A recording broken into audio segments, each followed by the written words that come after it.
नीली लौ 2 बार कांपी और बुझ गई। सुनीता ने खाली आटे का डिब्बा पर्दे के पीछे सरका दिया, क्योंकि सामने बैठे दोनों बच्चे अब भी मान रहे थे कि माँ रोटी सेंकने वाली है। गुरु प्यारी, साध संगत जी को प्यार भरी राधा स्वामी जी। आज की साखी बताएगी कि आधी रात बुझा वह चूल्हा किस चमत्कार से नहीं, बल्कि एक माँ के 11 दिन से छिपे सच, सही सहायता और ईमानदार मेहनत से फिर जला।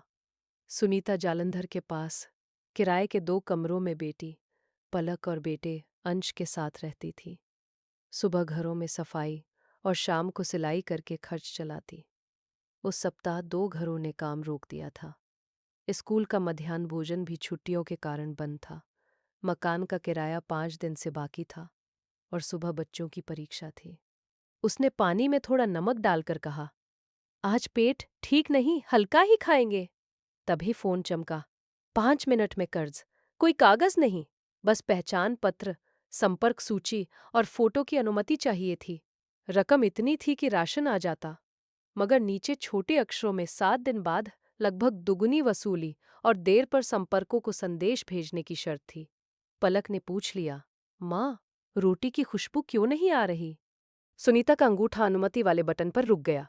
पिछले महीने पड़ोस की एक महिला की तस्वीर बदलकर उसके रिश्तेदारों को भेजी गई थी, क्योंकि वह ऐसे ही कर्ज की किस्त देर से दे पाई थी। सुनीता ने ऐप बंद किया, स्क्रीनशॉट लिया और नंबर ब्लॉक कर दिया, लेकिन खाली रसोई अब भी सामने थी। उसने बच्चों से झूठ दोहराने के बजाय कहा, आज घर में आटा नहीं है, ये तुम्हारी गलती नहीं, और भूख कोई शर्म नहीं, मैं मदद मांगूंगी।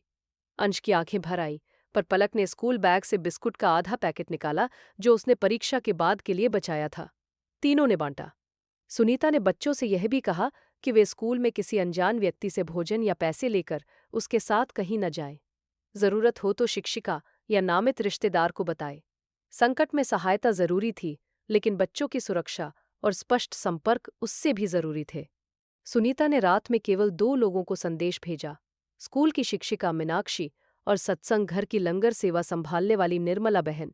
उसने पैसे नहीं, सुबह के भोजन और सत्यापित राशन प्रक्रिया की जानकारी मांगी। मीनाक्षी ने तुरंत पूछा कि क्या बच्चे अभी सुरक्षित हैं और घर में पीने का पानी है। फिर उसने निकट के सामुदायिक रसोई केंद्र का समय भेजा।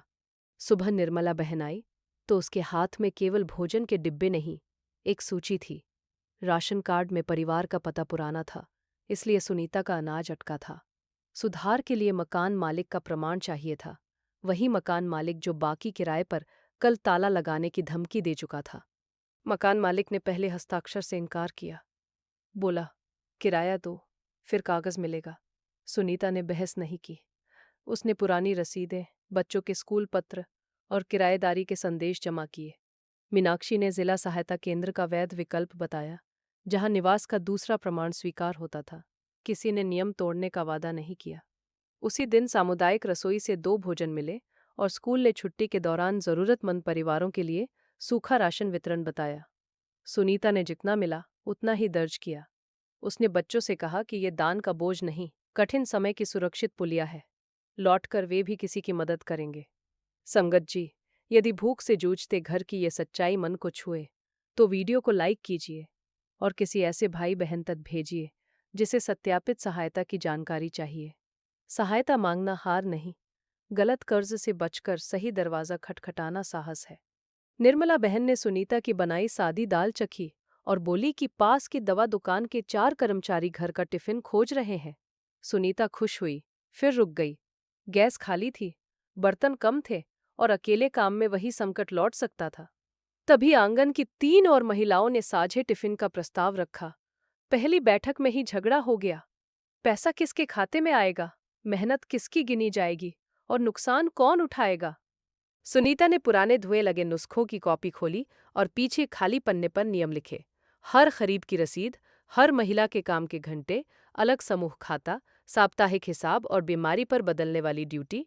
किसी को मालिक नहीं, सबको जिम्मेदार साथी माना जाएगा। शारदा बोली कि इतने हिसाब से भरोसा मर जाएगा। रुखसाना ने कहा कि बिना हिसाब के दोस्ती पहले मरेगी। बात बिगड़ने लगी।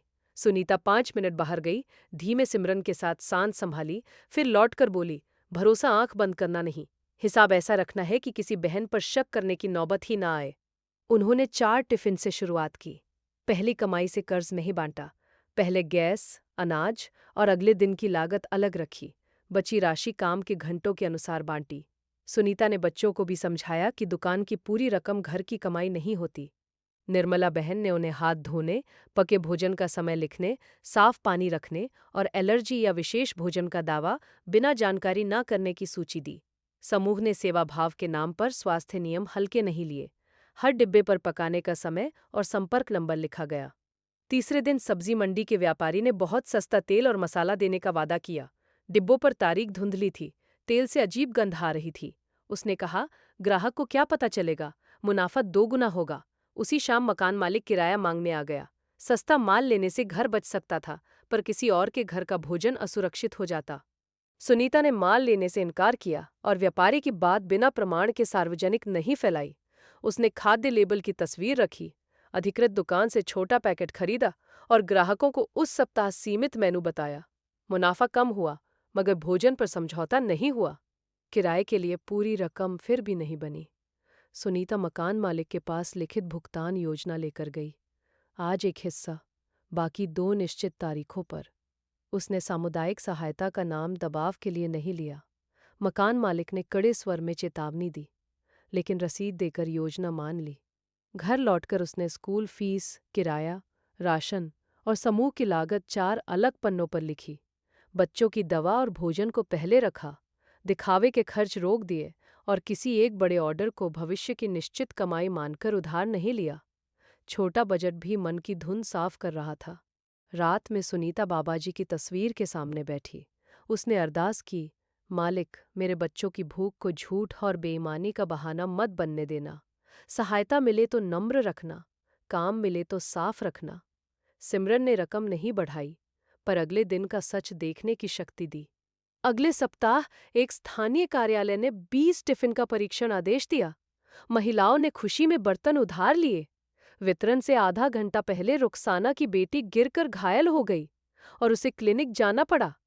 रोटी बनाने वाली अकेली चली गई थी। घड़ी चल रही थी। यदि देर हुई तो पहला बड़ा ग्राहक हाथ से जाता। सुनीता ने घायल बच्ची को नजरअंदाज करने को नहीं कहा। रुखसाना क्लिनिक गई। शारदा ने उसकी ड्यूटी संभाली और सुनीता ने कार्यालय को तुरंत संभावित 20 मिनट की देरी बताई। उन्होंने मेनू कम किया, गुणवत्ता नहीं। 19 मिनट देर से टिफिन पहुंचे। कार्यालय के एक कर्मचारी ने सोशल समूह में लिख दिया, गरीबों का समूह है, भरोसा मत करो।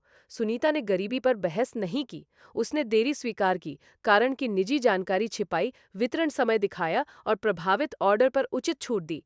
बाकी कर्मचारियों ने भोजन की गुणवत्ता और पहले दी गई सूचना की पुष्टि की। समूह ने अगले दिन बैठक की। उन्होंने देर को केवल दुर्भाग्य कहकर बंद नहीं किया। 2 वैकल्पिक रसोइयों की सूची, आपात परिवहन राशि और ग्राहक को सूचना देने का जिम्मेदार व्यक्ति तय किया। रुखसाना की बेटी ठीक थी, पर घटना ने व्यवस्था की कमी बता दी थी। भाई बहन, जिम्मेदारी का यह मोड़ उपयोगी लगे तो चैनल से जुड़िए और कमेंट में प्यार से राधा स्वामी जी लिखिए। सम्मान गलती न होने से नहीं, गलती या देरी को सच में संभालने से बनता है। उसी रात सुनीता को कर्ज ऐप से नए नंबरों पर धमकी आने लगी, जबकि उसने अनुमति नहीं दी थी।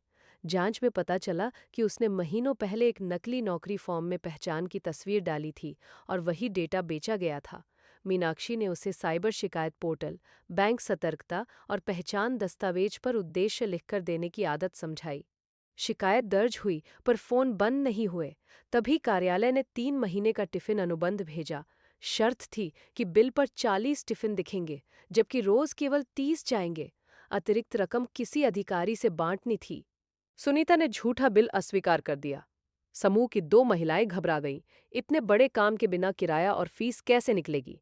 सुनीता ने कहा, हम भूख से लड़े हैं, पर किसी और का हिस्सा खाकर चूल्हा नहीं जलाएंगे। उन्होंने वास्तविक संख्या का लिखित प्रस्ताव भेजा। अनुबंध पहले रुक गया। महिलाओं ने एक ग्राहक पर निर्भर रहने के बजाय दवा दुकान, सिलाई केंद्र और 4 बुजुर्ग घरों के छोटे आदेश लिए। अग्रिम केवल कच्चे माल जितना रखा, रद्द करने की साफ नीति बनाई और साप्ताहिक भोजन सुरक्षा जांच सूची दीवार पर लगाई। हर शुक्रवार वे 10 मिनट यह भी देखती कि किस महिला पर घर और काम का बोझ असमान तो नहीं। किसी की बीमारी या देखभाल की जिम्मेदारी आने पर घंटे बदले जाते, मगर हिसाब सबके सामने रहता। सहानुभूति और पारदर्शिता को उन्होंने विरोधी नहीं बनने दिया। 2 सप्ताह बाद कार्यालय के मालिक ने हिसाब देखा। झूठी शर्त मध्य प्रबंधक ने रखी थी। जांच अलग हुई। समूह को वास्तविक 30 टिफिन का वैध अनुबंध मिला, पर सुनीता ने इसे अपनी ईमानदारी का इनाम नहीं कहा। उसने कहा कि सही प्रक्रिया ने रास्ता साफ किया और काम टिकेगा तो केवल गुणवत्ता से। पहली स्थिर कमाई के दिन पलक ने पूछा, अब किसी से भोजन नहीं लेना पड़ेगा। सुनीता ने कहा, आज शायद नहीं, कल जरूरत पड़ सकती है। मदद लेना और देना दोनों जीवन का हिस्सा है। उन्होंने सूखे राशन सहायता केंद्र को पैसा नहीं, महीने में 2 घंटे पैकिंग सेवा देने का निर्णय किया। उसी शाम घर का चूल्हा जला, लेकिन सुनीता ने देखा कि पड़ोस की बूढ़ी कमला 3 दिनों से अपना दरवाजा नहीं खोल रही थी। क्या उनका भरा डिब्बा अब केवल अपने घर तक रहेगा? सुनीता और पलक ने कमला के दरवाजे पर आवाज दी। जवाब कमजोर था। उन्होंने बिना अंदर घुसे पड़ोसी और कमला के भतीजे को बुलाया। पता चला कि बुखार के कारण वे खाना नहीं बना पा रही थी। परिवार ने डॉक्टर से सलाह ली। समूह ने कुछ दिनों का हल्का भोजन लागत पर पहुंचाया। सुनीता ने बच्चों को बताया कि सेवा का अर्थ किसी की तस्वीर खींचकर अपनी महानता दिखाना नहीं। अनुमति, गरिमा और वास्तविक जरूरत जरूरी है। कमला ठीक हुई तो उसने मुफ्त भोजन के बदले समूह के कपड़े के थैले सिलने का काम मांगा। सहायता धीरे धीरे सहभागिता बन गई। संगत जी, घर में भोजन की कमी हो तो भरोसेमंद परिवार, स्कूल, स्थानीय सेवा संस्था या सरकारी सहायता से बात कीजिए। संदिग्ध झटपट कर्ज को संपर्कों और तस्वीरों की अनुमति मत दीजिए। राशन, खर्च और उधार लिखिए। सिमरन मन को शांत रखे, लेकिन मदद मांगने, शिकायत दर्ज करने और काम व्यवस्थित करने का कदम हमें उठाना है। जिस रात चूल्हा बुझा था, सुनीता ने बच्चों से सच छिपाया, क्योंकि उसे लगा था कि गरीबी स्वीकारते ही सम्मान खत्म हो जाएगा। वास्तव में सम्मान उस रात लौटा जब उसने कहा, आटा नहीं है, पर हम झूठा कर्ज नहीं लेंगे। हम सही मदद मांगेंगे और फिर मेहनत से खड़े होंगे। पुराने नुस्खों की कॉपी अब समूह की हिसाब किताब थी। पहले पन्ने पर सुनीता ने लिखा, मेहर केवल भरा बर्तन नहीं, साफ नीयत और साथ चलने वाले हाथ भी है। 6 महीने बाद समूह बहुत बड़ा कारोबार नहीं बना था। 4 महिलाएं नियमित कमाती थीं, बच्चों की फीस किस्तों में जाती थी और हर सप्ताह एक आपात कोष बनता था। कुछ दिन आदेश कम होते तो वे पहले लागत घटाती, किसी महिला की मजदूरी चुपचाप नहीं काटती। मकान मालिक का बाकी किराया तय तारीखों पर चुका। सुनीता ने कोई विजय भाषण नहीं दिया। उसने रसीद संभाली और बच्चों के साथ घर का छोटा बजट बनाया। पलक ने बिस्कुट का खाली पुराना पैकेट कॉपी में चिपकाना चाहा, मगर माँ ने कहा कि दुख की निशानी नहीं, बदली आदतें याद रखो। आज की मौलिक साखी आपको किसी जरूरतमंद से बिना अपमान पूछने की प्रेरणा दे तो वीडियो को शेयर कीजिए। कभी पूछिए, क्या आप सुरक्षित हैं? आज भोजन है और किस सत्यापित सहायता तक पहुंच चाहिए? इतना संवेदनशील प्रश्न भी किसी बुझती आशा में हवा दे सकता है। सद्गुरु पर भरोसा ये दावा नहीं कि खाली डिब्बा अपने आप भर जाएगा। भरोसा वह अंदरूनी स्थिरता है जो गलत ऐप बंद कराती है, सच कहलवाती है, नियम बनवाती है, खराब माल लौटाती है और कमाई आने पर सेवा याद रखती है। मालिक हर घर को मेहनत की रोटी, सहायता मांगने का साहस और सहायता देने की नम्रता दे। वीडियो को लाइक कीजिए, चैनल से जुड़िए और कमेंट में राधा स्वामी जी लिखिए। गुरु प्यारी साध संगत जी, राधा स्वामी जी।